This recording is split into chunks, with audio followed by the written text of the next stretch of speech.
Hey! Let's make the Mystery Shack from Gravity Falls!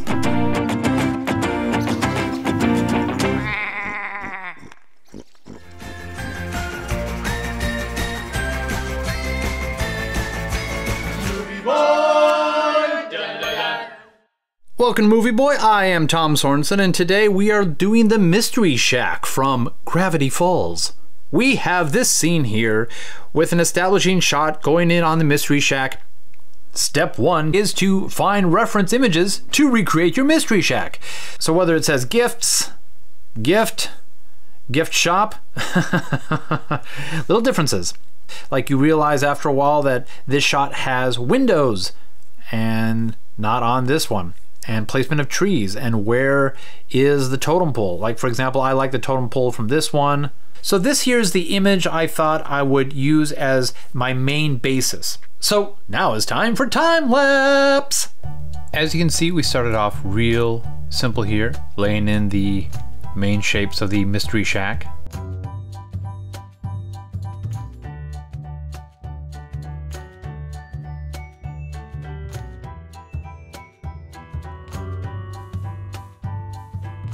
Since we are drawing some architecture and landscape here, something to keep in mind that will make your life easier is to simply go into the drawing guide. The drawing guide will allow you to do things like add perspective and hit edit drawing guide.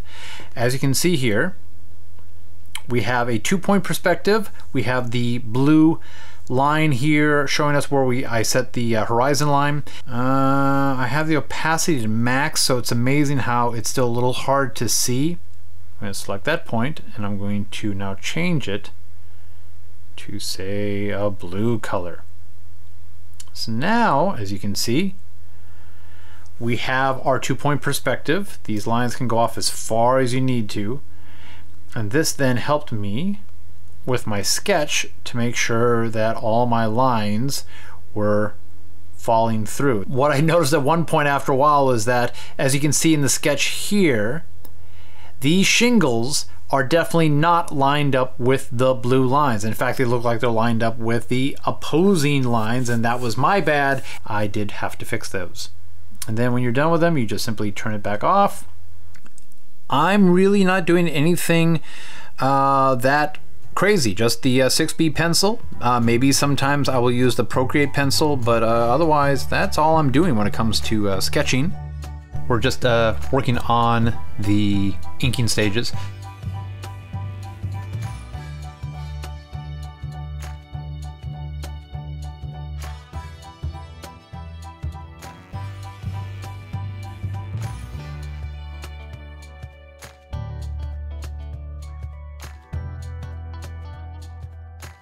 Lobster Squirrel is another animator on YouTube, and I really like his brushes, so I watched him go through how he creates his ink brush and just replicated it, you know, freezing his videos and then just copying the effects over to here. As you can see, this is just the shack layer. I wanted to make sure I did this in layers since I was going to animate them. So we've got our foreground here, background and foreground elements are done separately. Now here we are laying in the color. If you see these flashes of colors, it's when I'm trying to kind of paint bucket it in, but then realizing that there are holes in the reference mask. I also decided to change the background to a totally different color. This gave me an idea of what I was missing, as opposed to just having a white or even an off-white underneath it. Now I'm just working on the texture work. So as you can see here, the colors were just, again, used a very basic. With painting, just use this round brush, which is just a variation on this round brush. But if you go into Brush Studio, you will see that one of the main properties of here is that it has the opacity set to none, or for minimum opacity.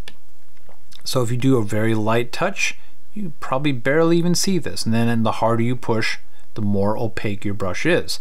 But in the case of cartooning, I want a very straight color, so I just simply replicated this brush, which you can get just by pulling it left and going to hit duplicate. And then for this one, as you will see if I double click on it, My minimum opacity is also set to max, which means no matter how light or heavy I push, I end up with a fully opaque color. Now the other thing I do here is to just simply drag colors in to fill large swaths here. So the way to do that, if you just happen to be unfamiliar with it, let's make a new layer. And we'll pretend we're going to make some new colors here. So let's turn off the previous ones. So say that we are starting brand new with our color. And just for the heck of it, I'm going to turn this back on so I can sample a color here. So what you do is you hold your pencil or your finger on top of where you want. And in this case, you get that exact color or this color, whatever you want. So we hold it right there. And you can see that loads up here. So let's make sure we're painting on the layer that we want. Let's turn off the previous one. Now, the way to use this more as a paint bucket, but to respect the ink lines that you have from your ink layer, is you have to tell your ink layer, you click on it again, and then you get a reference. Now, that means that your color layer, make sure you have that selected, otherwise you're going to be painting in your ink layer. Have that selected so that if you drag and drop into here, you just fill it up instead of having to sit there with your brush and paint, paint, paint, paint, fill, paint, paint, paint. Now, depending on how your line work is, are there any gaps? I'm sure if I just keep dragging into various areas here, I will hit something that has a hole in it somewhere. And as you can see, somewhere around here, like right here, for example, or right here, there's a big enough hole that it came out. So you tap with two fingers to undo. Now you do have some latitude when you drag and drop this in. So if you see the blue line at the top showing a different threshold.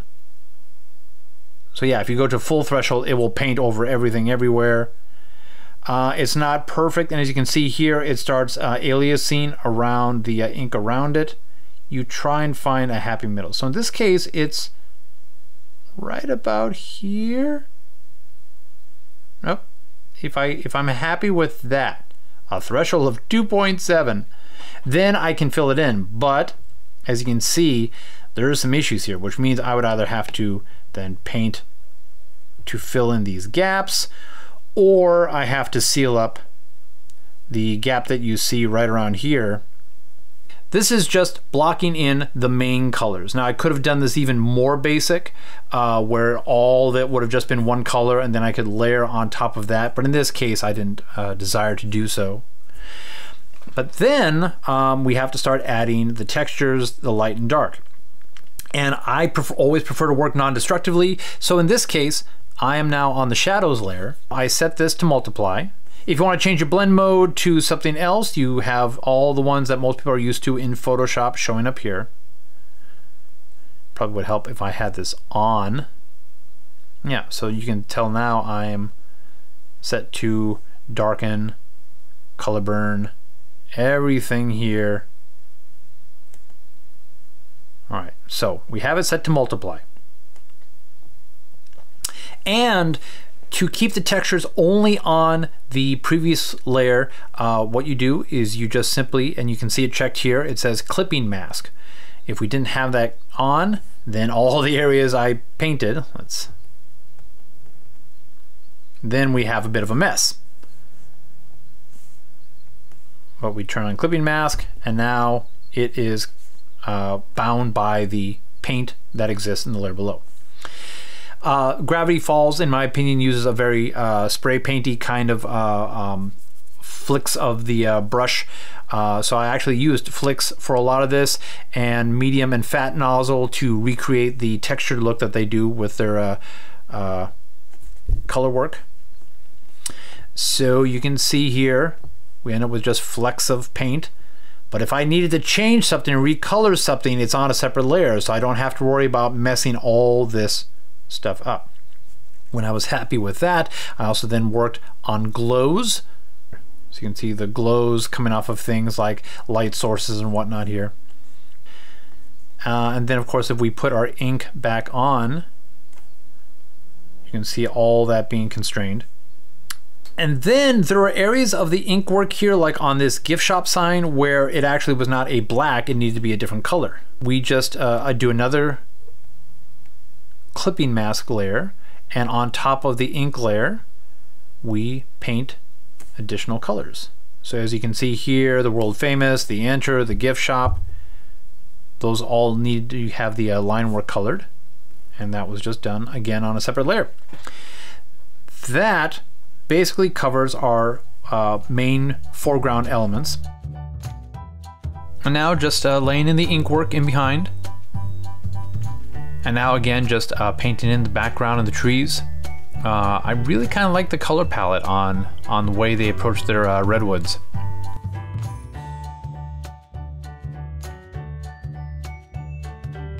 So for the background, you know, ooh, look at the mountains there. But the main part here was the background colors here. And again, just working through some real simple brushes. I think for artistic, I'm just experimenting back and forth between some of the default brushes that come included. And just got this real rough painterly look.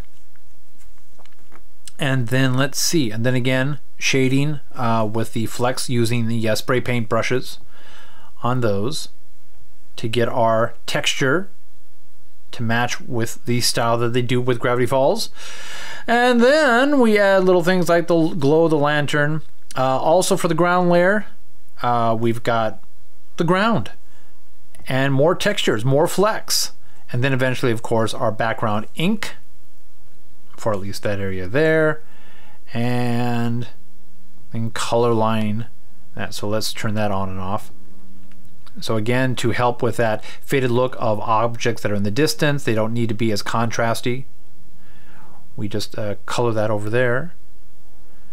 And that's our background. And that is our main painting right there. Now I'm just adding the foreground objects because I realized I wanted to push past these to have a more dynamic shot.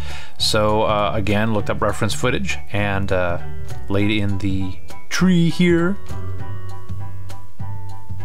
And then painted in the tree, painted in the sign, painted in the leaves. And then since this was just going to be a real basic shot, I thought quickly just repeat the tree for the other side. Now the reason why these are not put into the best place, and if someone else knows this, please let me know. But as far as I know, once it's off, it is cropped off and then you cannot recover it. Now I could be wrong. I would love to be wrong. So in the meantime, these two are just kind of set in the center so that we have the whole sides of the tree.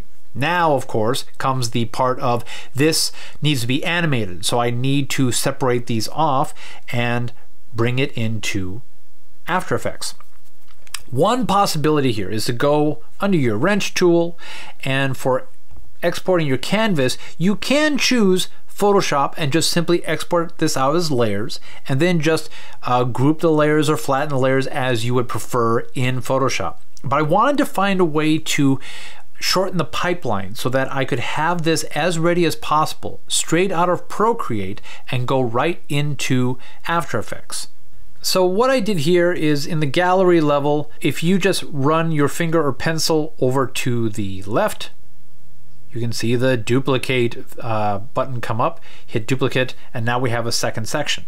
Let's open up the one that eventually went into After Effects. Primarily what this was just flattening out the layers that I would need to animate. So say this was your color layer and this was your ink layer, you just simply merge it down and now they would all be as one, and you can send that as a complete layer out to Photoshop / After Effects. As for Wattles and Gompers, I just wanted to add a little bit of fun here. So I thought Goat and a Pig would be apropos. This also allowed me to start working with the animation assist sections that are in the new Procreate 5 since I guess a few months ago. And really start pushing them through their paces. Could I have something like this and make it work? So this is eventually what it turns into, and it's a little more complicated than I thought it was going to be. So let's break this down. We have the background layer. So we have Gomper's body ink. We have Gomper's body brought in the background. The interesting thing about the way animation works with Procreate is that you can have a static background layer, something that's not going to change. So in this case, Gomper's body and tail was not going to move. It was just going to be the head. I also thought that this would work for putting waddles in as well. Let's bring waddles in. So I thought this could be the background layer, and then the head of Gomper's would work in front. But the problem is, as you can see here just from the first frame, that here we've got Gomper's head is actually behind waddles. Having waddles as part of the background eventually did not work. I had to do some harder work then. So this is our background layer. How do you start animating in Procreate? There is an animation assist button here that turns a bunch of layers now into a bunch of frames. This is what some of these frames look like if I did not have animation assist on. But once you turn this on, now you can see it one frame at a time. You can see that you've got this timeline down below. In the settings area, you can control onion skins. So in this case, let's see. Yep, you can see multiple frames to see your before and after frames as well. You can actually color them as well if that helps you separate out what your current layer is and then the one before and the one after. And also how opaque these layers are. And so then you just start following basic animation principles of, in this case, I used a reference GIF to kind of create my keyframes. I didn't want to just copy frame after frame after frame, so I just did some main points of him with his mouth fully open and then fully closed and in between. And then I worked on the in-between frames. And eventually you can see here as I go through the frames, you end up with full-on bleeding. Now amongst the settings, you can also control how you get your playback. Does it just play back from beginning to end in a one shot? Does it loop over and over again? Does it go back and forth in ping pong? All of these are good. I'm going to turn off the onion frames. And let's see what happens without turning all the frames back on, what I get when I hit play. That's funny that I actually get the whole animation. But you can see here, it just simply, right now I've got it set to loop, it just moves on through, shows how things are going on. You can just have sketch frames and it doesn't have to be this complex. The problem is once you start having layers of ink and color, and in this case putting waddles in front of each frame and moving waddles mouth frame to frame, you would have a frame of color, a frame of ink, a frame of waddles, and a frame of the mouth playing through as frames 1, 2, 3, 4. That would not be helpful. So if you select all of these, as you can see up here at the top, it says group, and then you end up with this. For my own sanity, and because I love naming layers, I made sure that each one was named frame 1, then frame 2, frame 3, on and on. And then I got to a place where Gomper's begins to open his mouth wider. So I have frames A, B, C, D, E, and then I wanted him to go back and forth between two of them. So D2 is a variation D1. So then it just kind of plays back and forth between these frames so that it wouldn't look too static, and then eventually closes the mouth again. And then so theoretically it would loop back to frame 1, do this. Then we have just a simple frame of waddles chewing and Gomper's chewing and then bleeding for a moment and then just going right back to chomping and bleeding and chomping and bleeding and chomping and bleeding.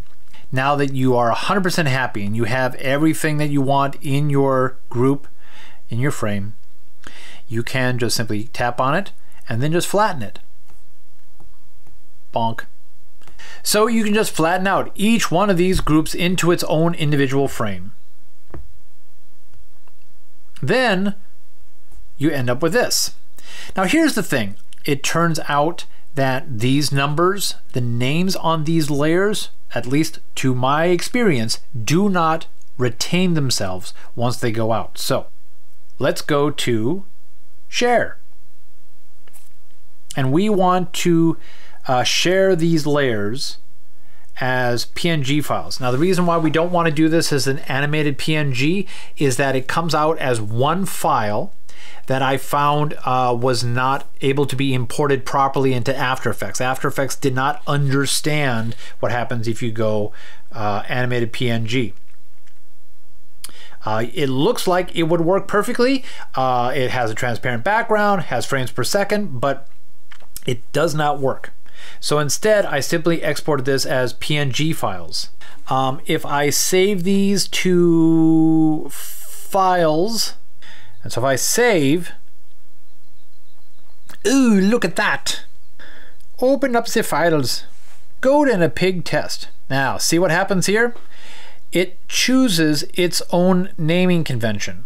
So it takes the title of your Procreate document and just simply puts a 1, 2, 3, 4, 5. So in a way it helps, but I went through an awful lot of work renaming every one of these from whatever it merged into, thinking that it would retain these names, and it turns out it does not. All right, that's enough for within Procreate. Now let's move this all into After Effects. So originally, this just started off as bringing in the Photoshop layers, and that's really just as simple as going import file. Let's go into Gravity Falls.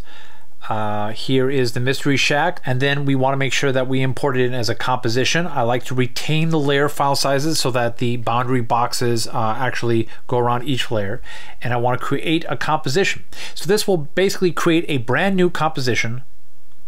It'll ask you, do you want to have editable layer styles or merge them all into footage? And if you merged all the layers, then what the heck is the point of bringing this in? So we keep this as editable. And as you can see, we've already previously done. So I'm just going to undo that one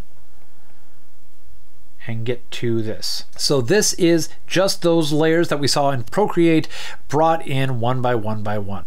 Once you bring these items in, if you are not that familiar with After Effects, these are all flat 2D layers. So you would need, the first thing you would need to do is select them all and make them into 3D. Now you can see that they are actually existing in a 3D space. The issue is, of course, that we don't have a camera, so we have to add a camera. And in this case, I'm just going to build just a pretty standard, we may even go with a 35mm lens. I'm going to just kind of ignore all the other settings on here for now. And look at that. We have our camera. This is going to basically use the things that I teach in my how to animate photos section, but instead of breaking down a photo, we already have layers of animation here. So for example, if I want this background to be much further back, here's my standard way of doing it. First, I hit Command D and duplicate the layer. Now why do I do this? Because eventually I need to push back this layer in 3D space so that it's way behind the house and the totem pole and other foreground elements before I start moving this background layer back. Something that will make my life a little bit easier is, since my sky is meant to be way in the background, always behind stuff, and not be affected by things like shadows and whatnot because it's the sky, let's turn these off and get them back to just being 2D layers. Taking our background 3D, we need to move it back in Z space. And there we go. If we move this to our custom view, we can see that it is rapidly moving back and back and back and back and back. So like say we just move it, a fair amount here so we can get some parallax when we move our camera in. As you can see now, the problem is that this got all kind of squishy. Now, this is helpful in ones that are actually extending beyond the background, because if we turn this back on, now that we need to scale this, and you can hit S to bring that up, now that we need to scale our background back up to the size we had originally, this kind of helps out. Now depending if the camera was going to move even more and maybe rotate a little bit, maybe you want to extend it beyond the size of the borders, but in this case we're just moving straight in. So let's turn off our helper background, and now we just have this. And again, let's go back to what we have here. We now have these broken down. It was at about this time as I'm working in these layers that I realized I've got a background layer, I've got my foreground layer, but really when it comes down to it, for this to be more effective, I needed something in front. This is what focused me to go back to Procreate and draw those front trees. Let's just go to the file that I was working on. So it's very much the same deal. If we go to the custom view here, we can see we still have our big background element, we have our foreground element, but now I imported in separately the two trees. So we have a foreground tree left and a foreground tree right. And they were moved into negative Z space so that they were closer than this layer here. All these elements are pretty static except that I actually have the trees moving a little bit as the animation goes. Ultimately, I decided to make this very simple. Theoretically, I could use more advanced techniques to project the ground onto a ground plane so that it would move a little bit more realistically, but this was not a very complex thing. So you can see, while the camera is pushing in, I've got those trees moving apart. Last but not least, of course, we've got wattles and gompers. So I imported the PNG files, and here, just so you can see what happens here. Wattles and gompers frames. Here are those frames that you saw from earlier. Now you can just simply select the first one. You can hit create composition, and you can tell it that this is a sequence of files. We have one minor issue here because obviously, let's see if I can get a preview on this.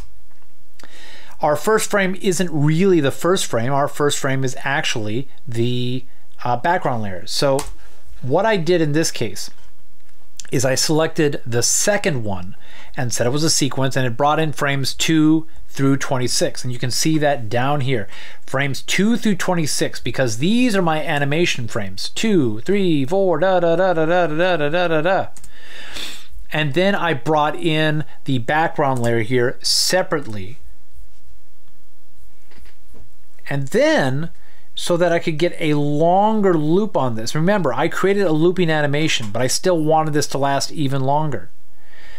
So I repeated this in several places, found chunks that I wanted to work so that the munching would last longer, and then the bleeding would happen, and then they would just go back to more loops of them chomping. So let's go to our active camera again. So they're just sitting here in Z space. They run through their animation, and I made sure it lasts long enough for the camera move. But I noticed something happened once I brought them in. And here's the deal. Let me go and turn off the effects that we have here.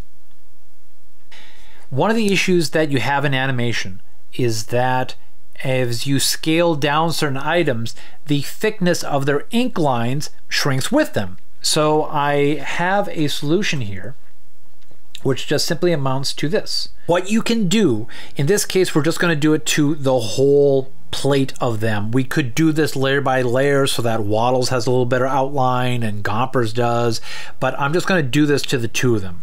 So step one is to put a fill effect on it. And in this case, it's just black. It's the ink. You just want it to match the rest of your ink color so that if it was a red one, you would choose a different color. Now, here's the deal. It doesn't look like it's doing much when we go to the simple choker here. You can see we're doing a choke mat around it, and by going negative, we are making it thicker than the original outline of them. So we could go like really crazy here and just keep going wider and wider. Now, why is he still completely filled? It's because you need to do a CC composite on top of that. So we have the fill, the simple choker going negative so that we're going thicker than the original outline. And if we do this and turn on the composite, now these effects are now composited along with them, and now we can actually see our original plate again. The only other thing of note is that we have a shadow layer. Let's turn that all by itself. All that we did was we duplicated the Wattles and Gompers layer, renamed it shadow, and then the fill layer I just chose and matched this shadow color here. didn't need the composite filter, but I added on top of it a corner pin. And then if we take it off, we made a thicker choke mat, so we had even more kind of, you know, blobbiness to work with here. But the corner pin just simply brought it down to be on the ground's perspective. So turn that on, and then there we go. And the nice thing is, it would match frame by frame Gomper's head movement here, down here on the ground. So let's go back to fitting it all into place. We start here, work our way through, and eventually we end up with a goat bleeding. Lay in a little bit of music. Oh, and by the way, also lay in a little bit of voice acting from my lovely wife who played both Gompers and Waddles in this one. Voila! An establishing shot! Then, of course, there are these pieces being brought together to do this. Oh, look, there's clues, Easter eggs inside of it. Instead of me delving deep into it, there actually is already a great tutorial out there from Fizzy. Not only does he show you a decent way to approach the entire logo and animate it, but he also has a lot of raw, blank resources to work from, so you don't have to totally remove the original Disney-fied elements. Fizzy already has this down. That, of course, is not the purposes of this tutorial, but I just kept having more and more fun with Gravity Falls, as one does. He does all kinds of logos in the style of different cartoon shows, so definitely check him out if that interests you. Meanwhile, moving back. For today's One from the Vaults, since we are dealing with a Disney enterprise, let's go back into the Wayback Machine to an old Disney enterprise by the name of The Black Hole, back when Disney thought, hey, we like this Star Wars thing, how do we rip this off? So I was given this to photograph about over a decade ago, and unfortunately it meant in part I had to take it out of the box, and I can hear collectors cringing everywhere, but at least it also meant I could enjoy the figure. That about wraps it up for this episode of Movie Boy. If there's anything else you would like to see me do in the future, leave the comments below. Otherwise, thank you and come again.